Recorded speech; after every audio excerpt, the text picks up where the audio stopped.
საქართველოში ჩატარებულ საპარლამენტო არჩევნებს აფასებენ არჩევნებში მონაწილე პოლიტიკური სუბიექტების თელავის მაჟორიტარი დეპუტატობის კანდიდატები.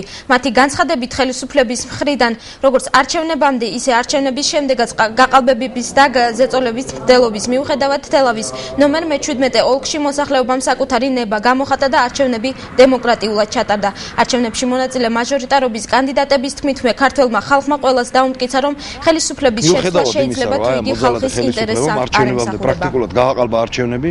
მიუხედავად იმისა, რომ იყო მცდელობა ჩაეყარათ ბიულეტინები, ქონოდათ კარუსელები გააკეთეს, მიუხედავად ამისა, ქართველმა ხალხმა, ჩვენმა თელავის მოსახლეობამ გამოხატა თავისი ნება და ნაციონალური მოძრაობა დამარცხდა როგორც პროპორციულ სიაში, ასევე მაჟორიტარულ კანდიდატის მიმართებაში. არჩევნებმა ნამდვილად დემოკრატიულად ჩაიარა, ეს მოულოდნელი იყო ნამდვილად მთელი საზოგადოებისთვის.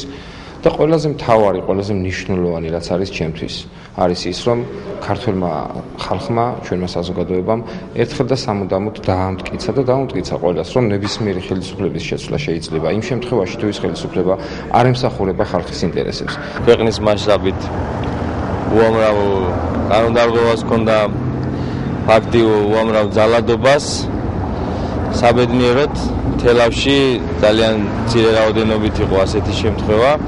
და ეს პირველ რიგში თელაველების დამსახურებაა და თელავის რაიონის მაცხოვრებლების ჩვენ გავიმარჯვეთ და მოუთმენათ ველი, რომ ის დანაპირები, რაც წინა საარჩევნო კამპანიის დროს მივეცით ჩვენს თელაველებს, დავიწყოთ ამ დანაპირების ასრულება.